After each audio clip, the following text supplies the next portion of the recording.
before me once again. Do you hope your foolhardiness will shelter those people? Or was it simply a means of seeking an audience with me?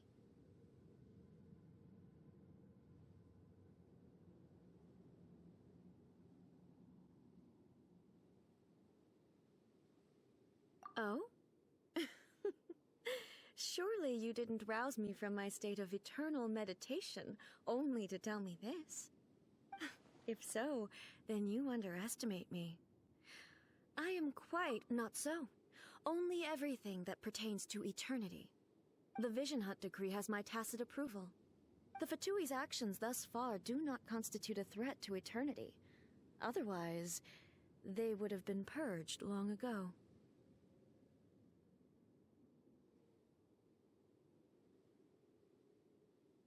Individual ambition is inherently incompatible with eternity. What you might not realize is that all too often, people have far more to lose by chasing their dreams. Consider this. No one will lose their life on account of having their vision taken away. Rather, those who have lost their lives are the ones who insisted on pursuing their own aspirations, are they not? Traveler, your existence is unique in my eyes. There seems to be limitless uncertainty in you. To put it another way, you are the furthest thing from eternity. So, I won't insist that you comprehend the meaning of my actions. What matters is that I tread the path of eternity on my people's behalf.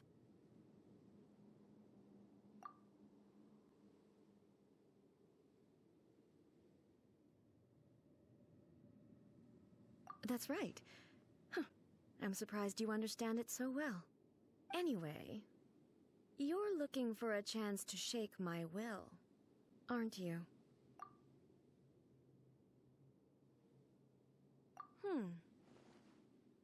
So be it. Well then, you who would defy eternity, time for you to enlighten me. Do you wish to become the enemy of eternity, traveler? Rain outlines your fate. Rain cutter. Body and mouth.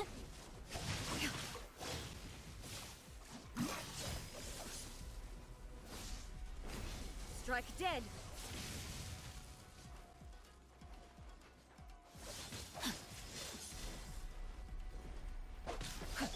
Swift and merciful!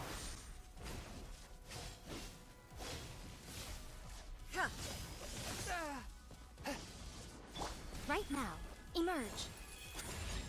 Lightning I'm falls on always the watching. land of eternity.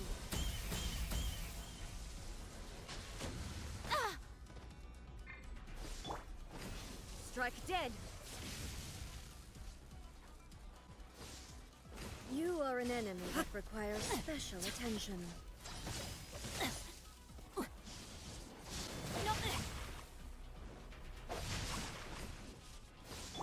Leave it I all will to me mold you as a into the good night shade. foundations of eternity. This ends now. Inferior. Strike dead! Okay.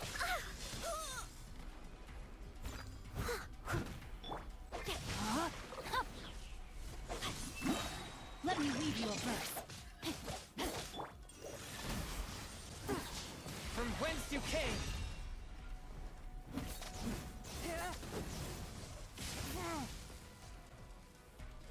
Evasion is futile. Instabilities will be removed.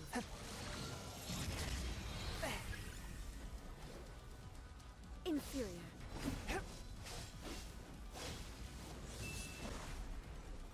Inferior. Strike dead. Inferior.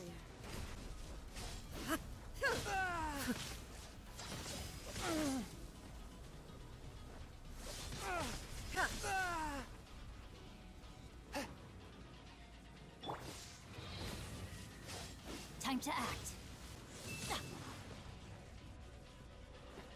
body and mind.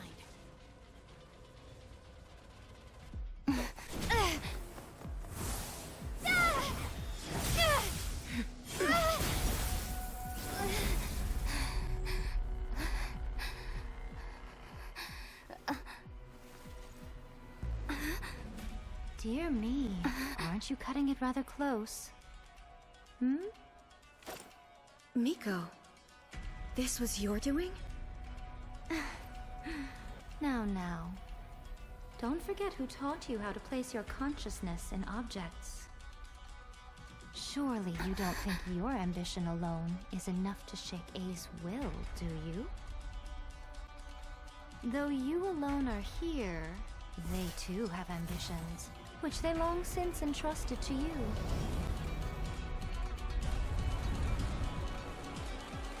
Now then, close your eyes. We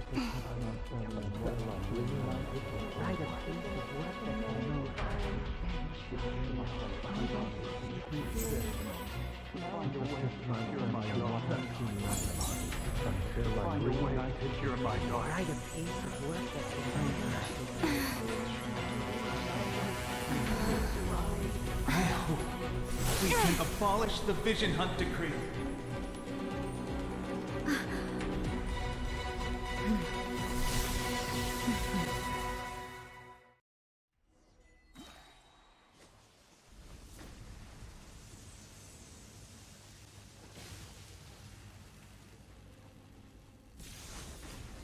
All will be Time to settled. act. Lightning does not bend to the will of mortals. Right now, emerge. A sight to behold. Attack! A fleeting shadow.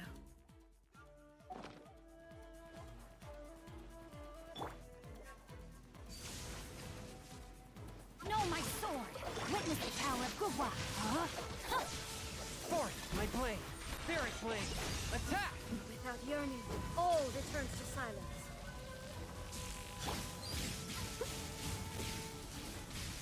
Time to clean up.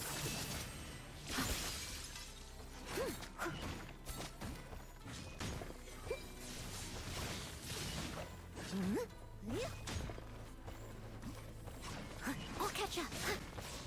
I must leave no stone unturned. Your verdict is decided. Know my sword. Ring color. A fleeting shadow. Time to act. Thunder.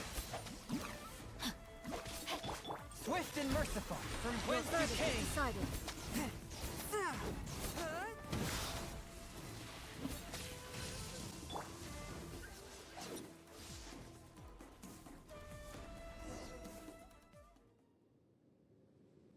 You've lost, eh? Yes, I have.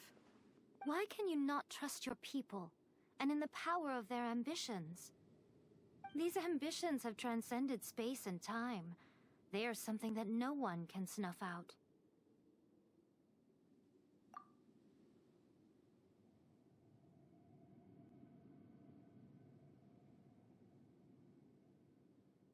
Is this the lesson you learned from your journey in Liyue? There are nations where humans cast their god aside and stride forward. So are we to just abandon the notion of progress for the sake of wishful thinking? You and I have both witnessed the great loss that progress can bring. Eternity. Eternity is the only way. When lightning flashes, it casts a shadow. My name means shadow. With my blade, I purged all obstacles to progress.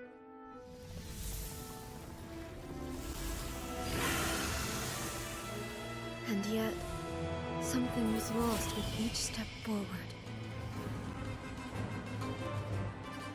In the end, I even lost her. The tales are still retold in the shade of every Thunder Sakura. But the wounds left on our nation by that terrible loss still ache.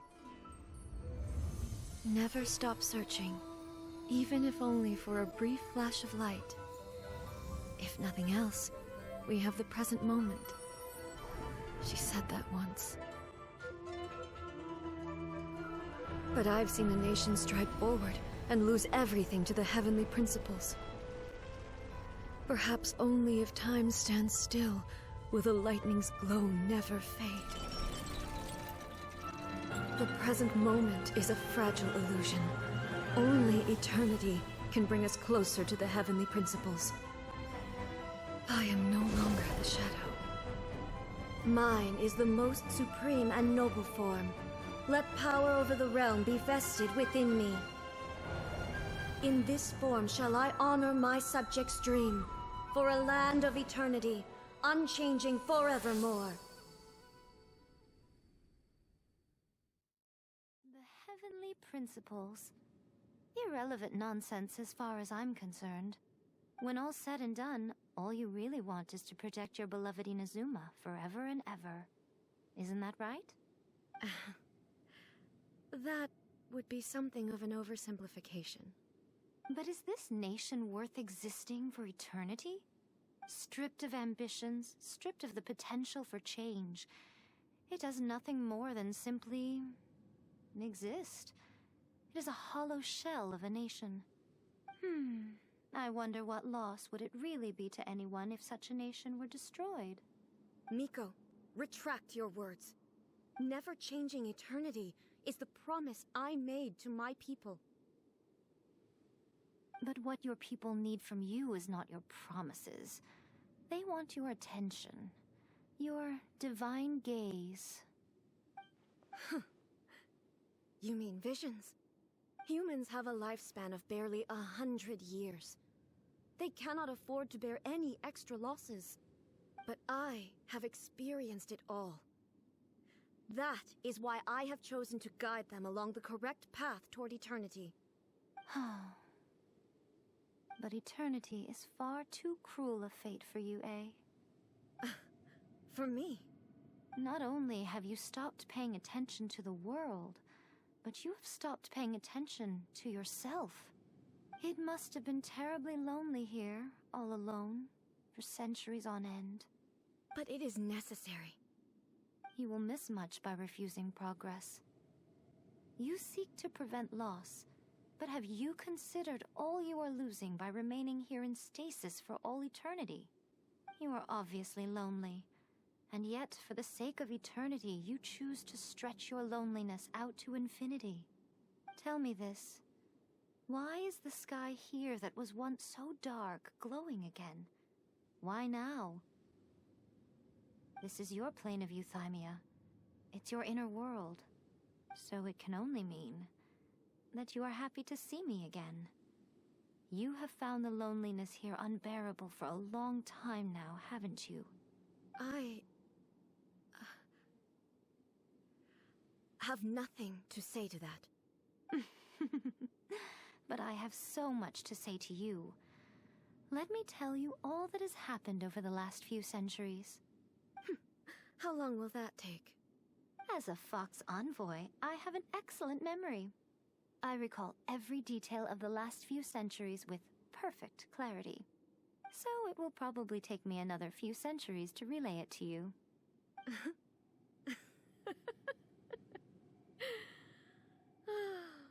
Miko, I never thought I would have the chance to meet with you like this again. Seeing you again is a change to eternity. And a very nice surprise. Since you are willing to admit that, I suppose that means we can still be friends? What a childish conversation this is. Anyway, now that I have been defeated by you and your plan, I will honor your wish to abolish the Vision Hunt Decree. But, with regards to eternity, and the question of whether this nation should move forward, I need time to give it some thought. You are the one who's been acting like a child from the very beginning.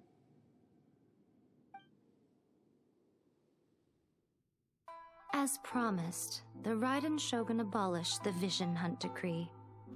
Finally, her people's wishes penetrated her locked heart. Beyond the plane of euthymia, she saw what eternity means in the eyes of the world. When one's fervent ambition burns brightly, the gods will cast their gaze upon you.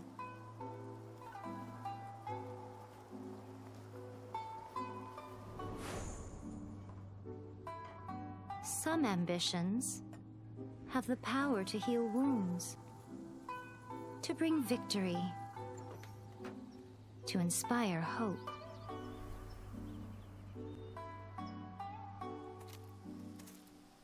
But some ambitions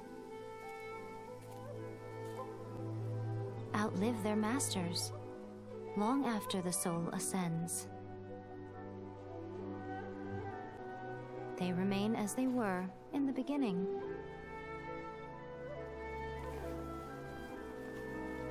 Burning bright and true for all eternity.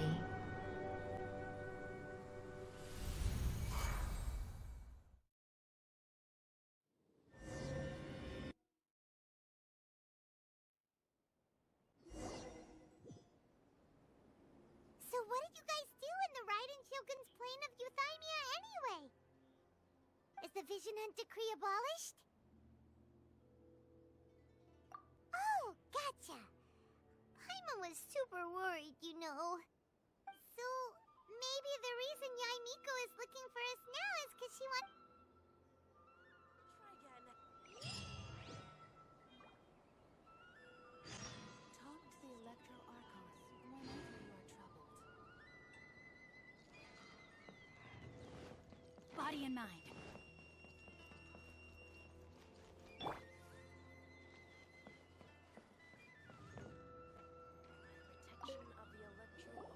Why, hello. If it isn't the triumphant traveler. And why might you be visiting the shrine? A sign of piety, perhaps? You literally told us to come meet you here! I was just joking.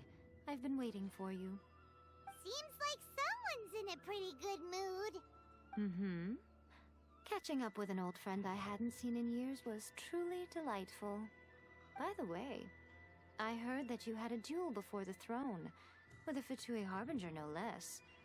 Courageous and astute. I must say, I am most impressed.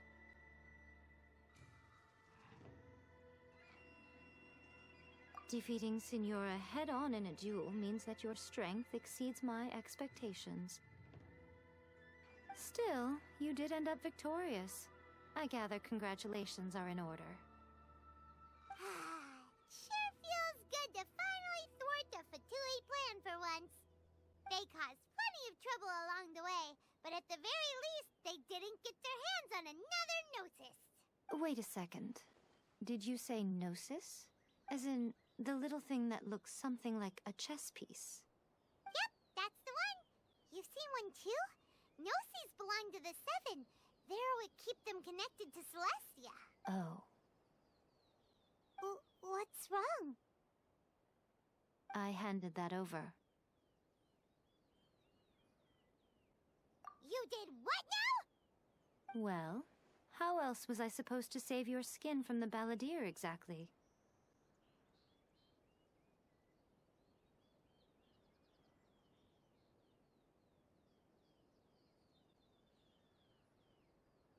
The balladeer is number 6 of the Fatui Harbingers. In terms of strength, he is superior to Signora. I'm not the kind of person who risks life and limb for any old reason.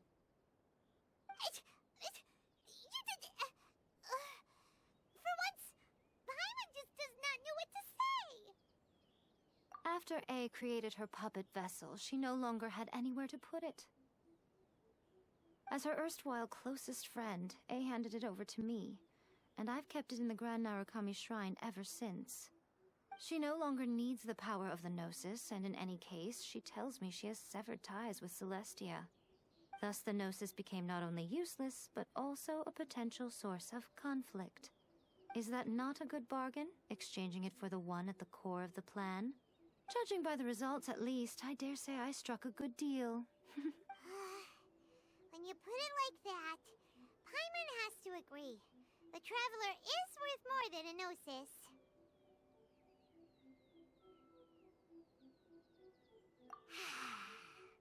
Well, what's done is done, and Paimon heartily thinks we'll be getting it back now. Let's leave the past in the past. So anyway, you still haven't told us why you called us here today. It's to thank you. Really? You intend to travel all over Teyvat, and the time has come for the Inazuma leg of your trip to come to an end, has it not? As a mark of my gratitude, I will answer any questions you may have about the road ahead or the events of the past. What would you like to know about? That puppet was built with technology that has been lost to time.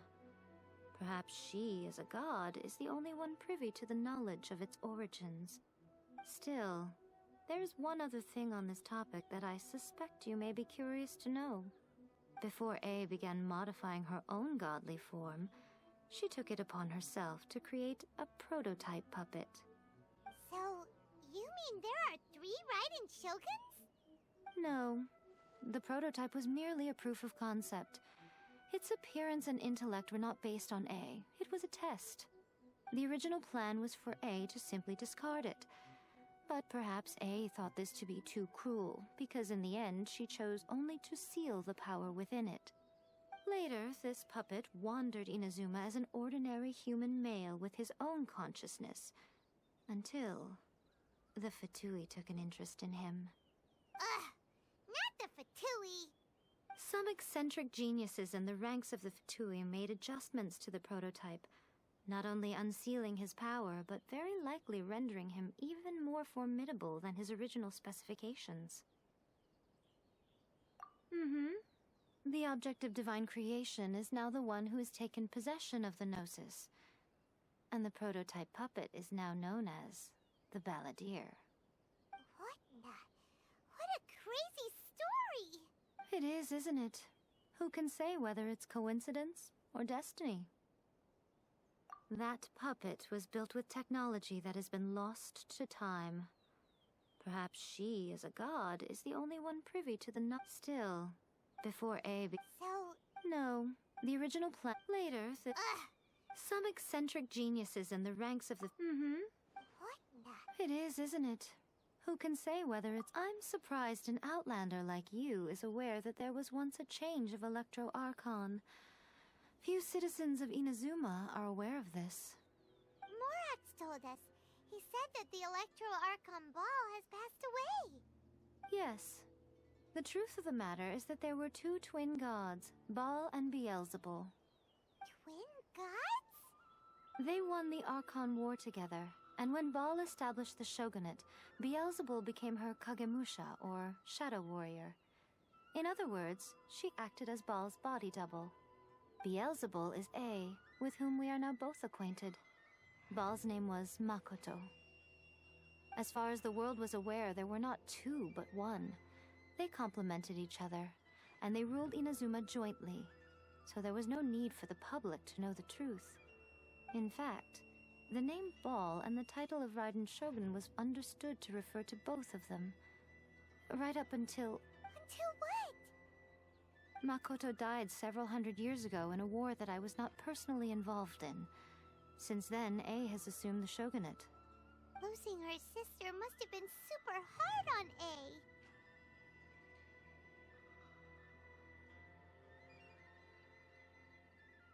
That was when A began to change. Makoto was her greatest loss. Paimon feels like she understands A a lot better now after finding that out. So what kind of god was Makoto? I didn't spend a great deal of time with her, but my impression was she was a gentle god, who in each moment cherished the beauty of what was before her. Wow. Sorry, I haven't a clue. I'm also unfamiliar with the god you describe. But if you still have doubts about A, I would say they are misplaced. Not only does she not fit your description, but she voluntarily gave up her gnosis long ago, severing her ties with Celestia in the process. That's good to hear. Otherwise, given that I'm her familiar, it could have made our relationship rather awkward, don't you think? Don't worry, we aren't looking to pick a fight with you. I wish you the best of luck. May you soon discover the truth behind it all. As for your brother's whereabouts, I will use all the resources at my disposal to investigate it, and I will also borrow some of Ayato's people from the Shiumatsuban. I'll let you know if I find out anything. Consider it part of my means of thanking you. After leaving Inazuma, I think it would be easiest for you to go to Sumeru. Ooh, Sumeru! We've run into loads of scholars from there on our journey so far. Yes, well, Sumeru is the land of the god of wisdom, where the quest for wisdom and knowledge is never-ending. But their obsession gives rise to some truly inexplicable things. For example, in Sumeru, knowledge is holistically managed as a resource. Knowledge is a resource? Yes. I don't know whether it was the sages or Lesser Lord Kusanali who came up with the idea. Lesser Lord Kusanali? That's a cute name. Oh, you haven't heard.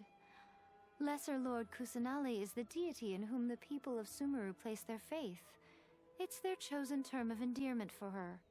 I'm sure you must have some things to discuss with her too. I wish you all the best.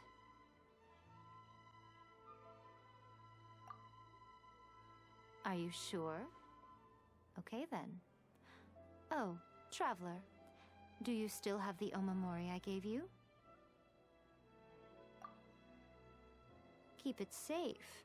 Is that all you intend to do with it? There was me thinking that you might hang it around your neck to show off to the world, telling everyone who inquired that it was given to you by none other than Yae Miko, the wise and beautiful. Who in their right mind would do that? Okay, I'll stop. Now, a question for you. Traveler, what is your ambition? I see. But that is merely a small goal, based on what preoccupies you here and now. Your ambition should be something that transcends the world below and the starry sky above. Something that shines in unison with fate itself. Perhaps the reason you do not possess a vision is that such an ambition has yet to be engendered within you. It's a possibility. Continue on your journey, and maybe that moment will come to pass.